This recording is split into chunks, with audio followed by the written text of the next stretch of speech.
A kind day to you all. I am Kinsmarck. And I'm Violeta from off screen.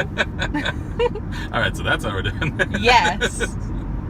And it is Free RPG Day. So, clearly, as one can see, this is a different sort of vlog from the usual that we conduct, because we are currently heading out of town to the country estate that our family maintains out in the middle of friggin' nowhere here in Texas, because it's Father's Day and about to be her dad's birthday, so we're going to go and spend time with them. It is his birthday. Actually, today right now is his birthday, as we are recording this. I hope I can get this up today so that all of the things that we are saying that are time relevant are still relevant. Actually relevant for you guys. As you can see, we're a little on the move, and so circumstances can change. Still though, for anyone that isn't aware of the celebration of Free RPG Day, it's an annual holiday that a lot of developers and publishers of tabletop gaming systems participate in which they distribute starter sets of rules and short, little, usually introductory modules, which are adventures that are pre-written for the distribution of comic shops, gaming shops, stuff of the sort, and so that it can essentially generate a little more interest and get people to participate in the hobby and the pastime more than they otherwise might, and especially to introduce them to systems that, because so many tabletop systems are cost prohibitive, they might never have picked up if it weren't for these free little sets of starter rules. So, I checked out 8th Dimension Comics and Games, one of our favorite shops here in the Houston area.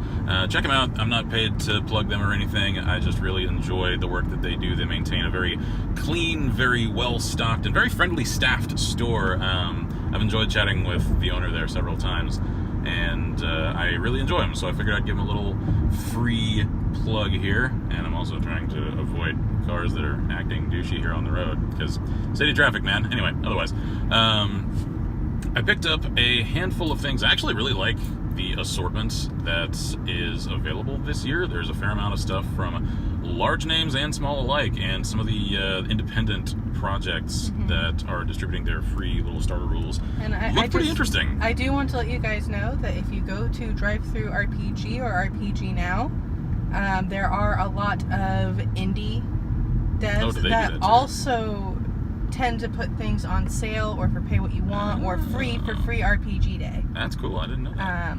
She keeps up with Drive-Thru RPG and RPG Now more than I do. And some of these actual things that we picked up may eventually end up on those sites for free.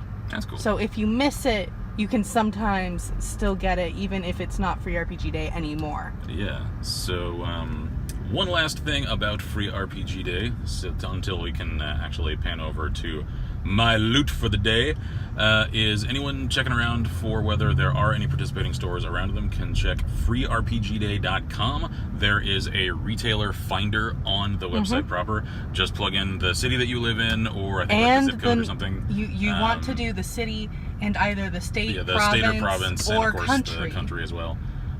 So that it will then automatically find all of them within, I think the parameters available all are, can I actually form words, 25 miles or 100-mile radii, and then they'll show you all of the participating retailers. I just want you guys to know, do not click enter and think that nothing happens. You actually have to use your mouse to click search. Yeah. So anyway, all of that said, so that any of you that are curious about checking this out, maybe it's your first time participating in Free RPG Day, can hopefully go and find something pretty close to you. We actually checked this on stream last night as we were talking about coming and doing this today, that it's in fact an international holiday for the gaming industry of sorts. I wasn't aware of that until there are some stores internationally that do this also. Yeah, we checked out cities in Canada, we checked like London in the UK, and there were results in all of those areas as well as here in the States. So I'm happy to see that it's available for many different countries to go and participate in. So anyway,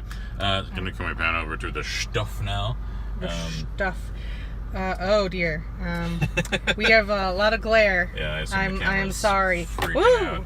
Also, they're slick because they are very hot slick. off the presses. They are very slick. The stack is all over the place. This is so the professional presentation intensifies. And my hand is just on the camera. It's just all bad. Okay. All right. So first up is Dungeon Crawl Classics, the role-playing game. That one that I said real clearly. By Goodman Games. This is the quick start rules and an intro adventure. Yeah, I once thought that Dungeon Crawl Classics were reprintings of old classic adventures they do. from other editions. They do that. It's also its own rule set. It is its own rule set, and all those old adventures have also been ported into their personal rule set. Yeah, I didn't realize that until recently. Yes. So, and the cool thing I think about this one is it says flip over for more adventure. So if you do, it's a double-sided. It's a double-sided thing. There's more to it, which is really cool. Do me a favor, real quick. Yeah. On the front side, flip in a couple of pages. There's an illustration of a commoner attempting to stab a skeleton with a pitchfork, and I just love the sass the skeleton is giving him. I have not yet found it. You will. Because it is an extremely amusing illustration for me. Keep going. There we go. That one. Wow. I love it so much. The skeleton is just like, okay, first off, you're acting like a real dick right now. Just like... Wow. I don't know, something about I was flipping through it. Yeah, I was flipping through it right as I first got it, and that just immediately put a smile on my face. This is a terrible idea. I mean... Oh, yeah. You're clearly not doing any damage here. I don't know if the rules I suppose if you can, like, stick it and then you can, like, pull it to the side, you can, like, dislocate it, cut it in half. Torquing it or something. But clearly, otherwise, this is not doing much damage at all. Because I don't know if it's a factor in the DCC rule set. In D&D and Pathfinder, though, skeletons, they have resistance to piercing and slashing damage. You need to hit them with bludgeoning to crunch them up. So he would have been better off if he just flipped the pitchfork. Yeah, I would. Just smack him with the haft. Yeah. Alrighty. So, anyway, what's next up? Next we have the first level adventure module, Beneath the Keep, for 5th edition fantasy, which I believe is also from Goodman Games. Oh, cool. It is, yes, from the same publisher. So I assume this, I believe, 5th edition fantasy they mean is like 5th edition D&D. Yes, this is for 5th edition D&D, I believe. Let me double check on the back. Let's see, what does it say? Yes, it says 5th edition fantasy is fully compatible with the 5th edition of the world's first fantasy RPG. Okay, so yeah, that's 5th edition D&D. So I can't say I'm all that familiar with 5th edition D&D. We've primarily stuck with 3rd edition and Pathfinder on our home games. Still though, I'm glad to see that people are actually releasing even additional modules for it, because that's one of the things that I've heard. There are a ton now. As far as like independent stuff. Of independence. One of the things that I've heard as a common complaint though about the like core official 5th edition product line is that there isn't a whole lot of supplementary stuff. So it's cool to see the indies sort of stepping in to fill that void. Yes, I think that's a really awesome thing for them to do. And you guys didn't see it, but that was a douchey move on that car's part. Yeah, there's a dude that just cut me off. Houston traffic, what you gonna do? So we're gonna have to check out how to play 5th edition. At some point. D&D. That's one of the things. So we can play this adventure module. Yeah, I'm looking forward to, once we launch, because I'm going to sort of soft announce here, Gaming Unplugged, one of the side channels that we've started working on for coverage of tabletop content like this in the near future, that I really want to do is starting to test out game systems that we haven't played ourselves. Especially free quick start guides. Yes, hell yes. Because as well we as the want larger stuff, like, because we do. I personally would very much like to give you guys the greatest breadth of free tabletop games or very inexpensive ones as we can, because I know personally cost is a prohibitive thing. And there are so many cool free RPGs out there that I'd love to contribute calling attention to them, because so many of them deserve much more of a spotlight than they get on their own. And a lot of major ones have released free quick start rule sets, so you can kind of get something of an idea of how it fully plays. So, I'm trying to, like, quietly hand signal her. It's not working. To actually camera on us, or apparently on me, while we're talking about other things than just the thing. So that you guys actually have something more to look at than just a shiny cover. Yep, the shiny cover. One of these days we'll learn our quiet stage direction hand signal. Well, it would help if I was actually paying attention to that direction. It might, at a the little, time. just a tad. Maybe I would see it then. Also, you're sort of getting a little, like, side-scrolling cross-section of what Western Houston looks like. Isn't it just grand? It is. I actually like that building that we just passed. Yeah, I kind of said that without realizing what we were passing. That's actually a cool-looking place. It was, actually. Most of this part of Houston, though, is just strip mall after strip mall. Here, I will show you. Yeah. Welcome to Houston. Yeah. This is not the interesting part of Houston. It's really not. Which there does exist. And, mind you. Because I know there's the common misconception out there that all of Texas is just desert and plateaus everywhere. Nah, Houston's a freaking swamp. Covered in strip malls. It's a swamp covered in strip malls with a lot of trees. Yep. That is Houston. Anyway, that was a small digression. I just figured since we were looking at it, what's next in the lineup? Next, we have Kids on Bikes. Oh yeah, that one looked really cool. I'm having such a hard time. There we go. A new system. I actually saw some of the tabletop people that I follow. I wish I could remember exactly who on Twitter. Excited about this because I think it just came out. I don't know if the core rule system's even out yet. Maybe it is. It's new, whatever it is. A role-playing game about small towns and big adventures. Yeah, it's like Stranger Things, the tabletop system. It looks really interesting. It's not, I don't think, like high epic fantasy or like modern action. I think it's sort of Call of Cthulhu. Do you want me to read it? Yeah, sure. I'll read the back. Yeah. Kids on Bikes. The door to the old house creaks open. The rust on the hinges groaning as you see the dust floating like spores in the air inside. By the faint light of your cheap flashlights, you see the stairs to the upper floor, its railings gnarled and broken like crooked teeth. Their curve makes the stairs seem almost like a hungry grin, and you wonder if their age will support your weight. Still, you must go in. The only question is, who will go first? In Kids on Bikes, you'll take on the role of everyday people grappling with strange, terrifying, and very, very powerful forces that they cannot defeat, control, or even fully understand. The only way to face them is to work together, use your strengths, and know when you just have to run as fast as you can. So yeah, it's Call of Cthulhu meets Stranger Things. Mm-hmm. It kind of reminds me of the Scooby-Doo Mystery Inc. A little, yeah. I like the art on this. Yeah, it's really cool. Little book. I love think the style it's really neat. So that's exciting. Yeah. I'm excited to try that one out. Because that is our aesthetic. Oh yeah.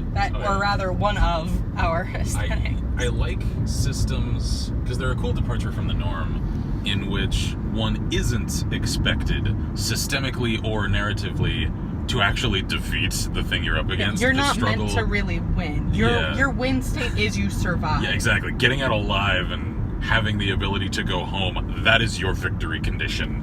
I kind of like systems like that because most systems like, classic Dungeons & Dragons or Pathfinder or some of the others, like, to a certain extent, even certain editions of World of Darkness, You're still meant to fight. Yeah, exactly. You're expected to put up a fight, and like some of your people may fall. At the end of the day, you're probably going to defeat whatever the enemy is.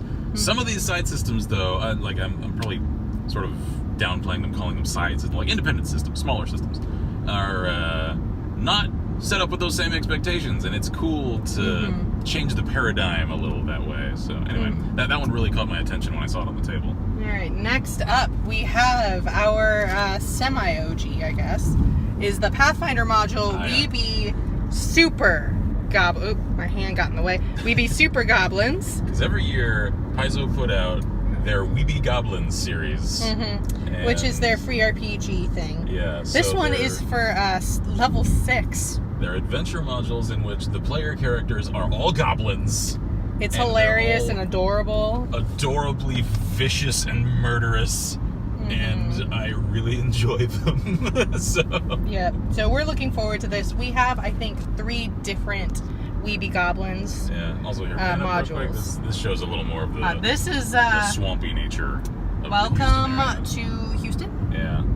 Isn't it pretty and green and nothingness but green? All I can say is Western movies lied to you. Yes. Because they were all filmed outside of Texas. They were all filmed in, like, New Mexico and Utah. Anyway. And some in California. Yeah. So, anyway, just since we were here. This is the not urbanized Houston. Yeah. Also, section. Really cool big parks. I'm pretty sure this is the park that the chapter for Dogger here in Western Houston goes and practices at. Oh, yeah? I think so. Which is something that I've thought about getting into recently. I don't think I've actually said that on camera. Dogger here is like a competitive, sort of, more just like fun. It's the like foam fighting sort of thing with a medieval fantasy sort of style to it that I've heard of several times, and I've recently really given a lot of thought to joining and actually participating in. So if I do, then I'll probably keep you guys abreast of any of the things that come with that, because I think it could make for some cool vlogs along those lines. So anyway, returning to the desk. Also, very sorry about the hand wobbling and the hand getting in the way. Car vlogs, man. What you gonna do? Next up, we have Starfinder, the skitter shot module. I assume that's the Starfinder adaptation of the Weeby Goblins concept. Yeah. Because they look like adorable little monsters. They do. Though, to be fair, goblins are just a straight up thing in Starfinder. And these are clearly not actually goblins. I think conceptually, though, it's the same sort of idea. Yes, I think it is. So, for those who don't know, Starfinder is the Pathfinder in space. Yeah, more or less. System, basically. I mean, there are some differences between the two. But primarily, Starfinder uses the same sort of system as Pathfinder. They are done by the same people. And they are even set in the same universe. Yeah. It's just far future of the Paizo main setting of Golarion. Or the Golarion universe, I suppose, because the planet Golarion is missing in Starfinder, and that's the huge mystery of that setting. So, anyway. Alrighty, so we'll be playing this one too. We do have the Starfinder, shiny. We do have the Starfinder base rulebook ourselves. We bought it when it first came out. So we do have a bit more of a knowledge base on Pathfinder, obviously, and Starfinder than we do on some of these others. And next we have Numenera. That one's the Ashes, Sean K. Reynolds, isn't it? Yes, Ashes of the Sea by Sean K. Reynolds. Numenera, I've read a lot of stuff about. Same. I've never played it. The books are fairly pricey. They are. But it does look interesting. I just don't know if it's going to be one that I would want to play more than just, a handful of times, which is part of why I haven't set it aside to get it. It sort of looks a little like Anima to me, because Anima looks really cool, especially their art direction. Their art direction looks fantastic. I've heard so many horror stories about how cumbersome and complicated the Anima rule sets are, and I've heard a lot of people compare Numenera to that system. So, at some point, we'll give it a shot, especially if there's like a set of free starter rules somewhere. I believe there is, and I believe I've already downloaded them. Okay, cool. Then you will find that my folder of tabletop RPG stuff. Oh, it's massive. We will huge. Never play all of the things that she has downloaded in preparation for us launching Gaming Unplugged. No, we won't. Like, whoa. But we have options that we can just go through and be like, that sounds like fun, we'll play that this time. Yeah, sort of the equivalent of having, like, the giant wall o' games, like, the Game Grumps room, where it's just, the entire wall is just games. We've got sort of the digital equivalent of that in her folder. Yep. All right, shall we move on to the next one? Indeed we shall. All right, so I just really quickly want to point out the art on the Numenera book, because it looks freaking really cool. All right, that's all I really wanted to point out. It reminds me a little of the Elders from XCOM. Yeah, it does. It does have a bit of that and a little feel. of the Eldrazi in Magic the Gathering, too. I think it might be a similar artist. It may, yeah. My hand got in the way when it panned. Sorry. Professionalism off the charts! Alright, so next we have Overlight. Looks really cool. Which, this cover is freaking awesome. I would hang that on my wall. I have no idea what it's about. I really don't, but it's so pretty. Because the cover art. Like, she looks boss. He looks intense. They have a monkey buddy, apparently. Or a baboon, I think. But, whoa. The turn is real. Oh, let's not hit the stalled out guy. Yeah, that would be good. But, yeah, so I have no idea what this is. But it looks freaking awesome. I just figure with art like that, it's probably not too terrible, right? Hopefully. That's how tabletop works. Also, yeah, the back is... okay. There was a dude that was going the wrong way for a little while. Oh, what? Yeah, look, pan up a little. See where that red car is up there? Uh-huh. There was a dude that came out where that is and then turned toward us to go in that little side street over there. What? You're not supposed to do that! Anyway. I'm kind of glad I didn't see that. Okay, so what they said on the back of this is you have in your hands an exclusive preview of the forthcoming Overlight role-playing game from Renegade Game Studios, featuring a sneak peek at the world of Overlight and a unique adventure written especially for Free RPG Day. Sounds cool. So this isn't even fully out yet. Yeah, so it's like early access tabletop edition, which is really kind of cool, and with a cover that looks like this, man. Yeah, that's killer playtest art. Like, whoa. Like, dang. It looks really cool, and I hope it's as cool as it looks. Yeah. Alright. Because we have seen several systems, unfortunately, that had really cool art that they commissioned, and the system themselves were just like, eh. Mm-hmm. That's a sad truth. Always a shame when that happens. So, and then there are systems that have, like, basically no art or, like, clip art. And they're freaking super awesome. Good. And I'm just like, I really want you guys to just get some real art, please. Yeah.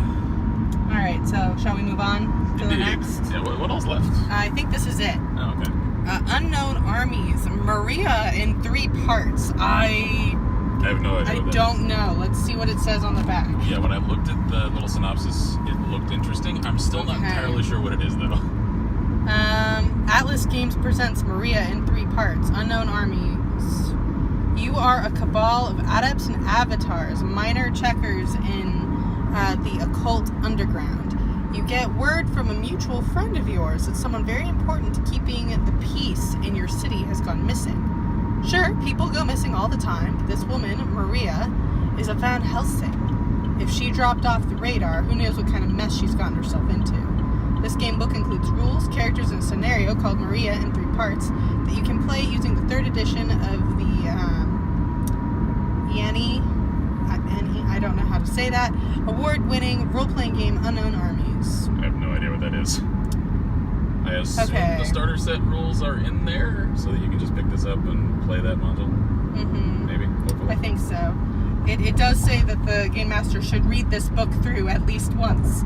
And you'll need a 7 percentile die for each player and the GM. Oh, okay, so it's one of those games. Okay, gotcha. That's cool. Like I said, just the first few lines of that synopsis, because I am a sucker for cool, like, occult secret society stories, immediately caught my attention. I can understand why.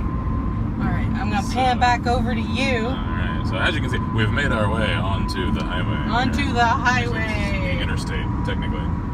We're now on I-10. Fancy, isn't it?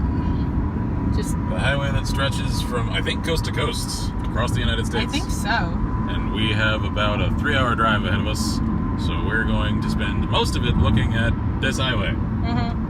Also, don't forget to pull over at Arby's. Hashtag not sponsored. I am hungry. Although, Arby's, if you want us to remind people that you have the meats, you could sponsor us. I'm just saying, it's on the table. We would. We could talk. We 100% would. If not you, then maybe Wendy's. I don't know. So anyway. Because they need to stop using corn. They do, yeah. Because you can't eat your food, Wendy's. You need to change that. Because, I mean, if I's not eating your food, then how good is your food, really? I mean, I love it. It's just, if I only am allowed to love it alone, I can't spread that love, so that's not okay. Anyway, this has gone to a weird place. Anyway, I just wanted to share our free RPG, I can form words, free RPG Day gains. That's what I was going for with you guys. I know I usually do it in a more organized fashion than this. And with better camera stuff, because I am sorry. Had already planned on leaving town today, and I didn't realize until we already had that plan in motion that today was also free RPG Day. So I immediately looked up are there any participating shops on our way out of town that we can just hit and then do a car vlog about? And here we are. Mm-hmm. So I like to think we have made the most of a last minute situation. Yes. So anyway, check out any local retailers around you if you guys are interested. I really like this holiday event. I'm still not entirely sure what to classify it as. I think of it as a holiday of sorts, because it's really one of the strongest events of the year to call a lot more attention than the indie games that usually distribute all of their starter sets and small modules and stuff ever get. And so many systems, because there are a lot now, as tabletop has really grown in prominence and participation, especially on YouTube and even on Twitch. People live stream sessions and stuff now. Independent systems are starting to crop up more often than they used to, and that's great. However, it means it's that much harder to stand out from the crowd, and I've seen really interesting and promising systems just sort of fall to the wayside because they didn't get noticed enough for them to take off. And this holiday, I think, is a great chance for some of them to get that little step up in visibility so that they can start gaining a foothold in the industry and at least gain a small niche of customers that can keep them on their feet. So even if it's just calling attention to cool stuff like what we picked up today, I am happy to do my part in just alerting people to the existence of the holiday so that whichever system they end up liking, they can just do more to prop up tabletop gameplay as a hobby, because I love seeing it gain as almost mainstream status now. And 10 years ago, I would have never thought that would happen. I thought tabletop gaming was going to remain a very niche hobby that few people had participated in. And now, huge name YouTubers and even actors and stuff are getting in on it, and that's super cool to see. So on that note, as we leave the Houston city limits, then we shall have to move over a lane so I don't exit the wrong way, and also call an end to this happy free RPG Day celebration. So cheers to you guys. Thank you for watching. Thank you for your patience with all of our janky composition and everything here. I'm Kinsmarck here at Lessable Press. I'm Violeta. And as always, we wish you all good gaming and Godspeed.